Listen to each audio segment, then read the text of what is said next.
Okay, this is a quick update. Well, quick, I say quick, I do it as quick as I can. I've just done it once and it all buggered up, so I'm having to do it again. So I'm going to try and do it quicker this time. Right, this is our current game. You might have messed about and changed things, so you might have to make some modifications to get this to work. We've got cursor controls of the camera to move it left, right, up and down, and we can shoot. What we're going to do is we're going to create a target that we're going to sit in front of the wall. We're going to move the target around with the mouse, like I'm doing with the cursor now, and we're going to make the camera look at it.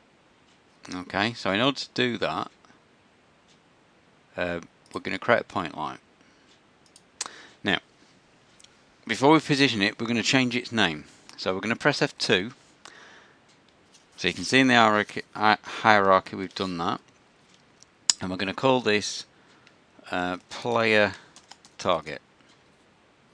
Okay, so that we can easily spot it, because we've got another point light there already in the scene. Now we don't want this to shine too bright, so I'm going to change the range of it to 3.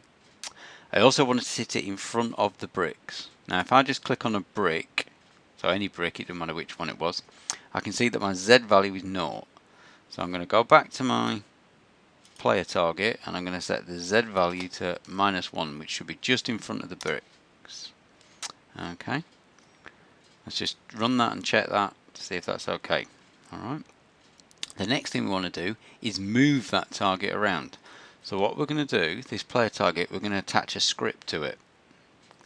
So we're going to, with the player target selected, we're going to, in the inspector, say add new script. We'll give it a name, so we'll call target controller. Now I'm not putting any spaces in here. Make sure the language is C#. And then say create and add.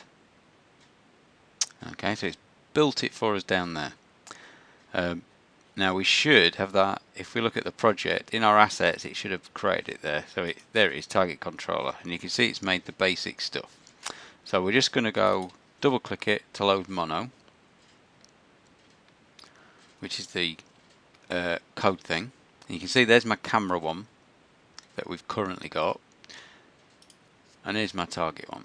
So what I'm going to do is I'm going to create some local variables. So I'm going to say float dx, and that's going to look at how far I've moved the mouse in the X direction. So I'm going to say input.getAxis, use the picker. So it's highlight get axis, do that. So we want mouse X, that's capital M, capital X. And we want to do the same. So another local variable, which we'll call dy for the distance in the Y direction that's been moved, and we're going to say mouse Y. Okay.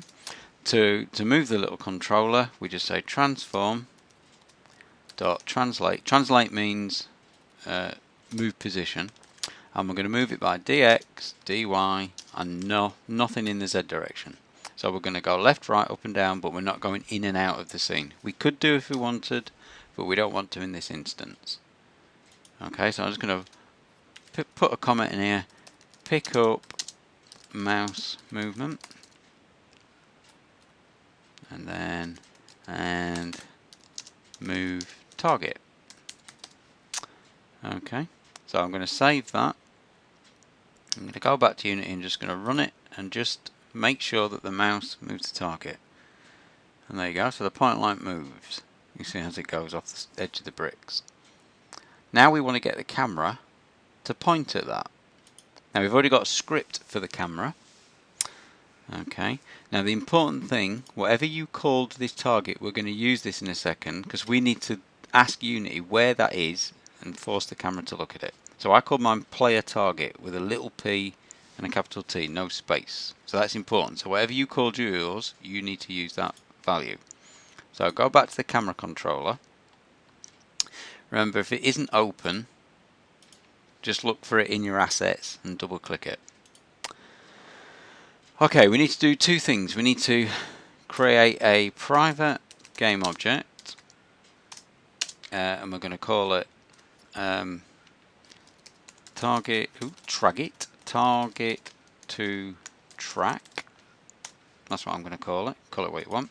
But in this start routine, it says above it as a comment, initialization. So at the very start, when this camera is created, this code will run. And what we're going to do is we're going to ask Unity to give us a reference to that point light so that we can quickly look at its values. Okay, and we're going to do this by saying target to track, use the picker, equals game object, capital letters, so capital G, capital O, and we're going to say find, and then in double quotes the name. So I call mine player target, I think. Let me double check. Go back to Unity. Yeah, player target is what I called it. You could actually copy the name from there. Oops, I've done something stupid there. So I could, I think, copy that and put that in there to make sure that I don't. Yeah, you can. Okay, so that stores a reference to it, which we can use in our update code. Now our update code's got quite a few bits in here, so I'm going to put some comments in. So I'm going to say, just above this if, shoot bullet instance if fire, press. These three lines here move the camera, so I'm going to say move camera left, right, up, down if keys pressed. After that,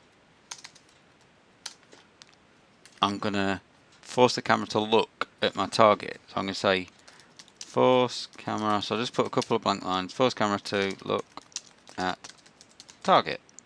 And we do that quite easily. Okay, so we say transform.lookAt, and again I'm using the picker, and it wants to know a position to look at.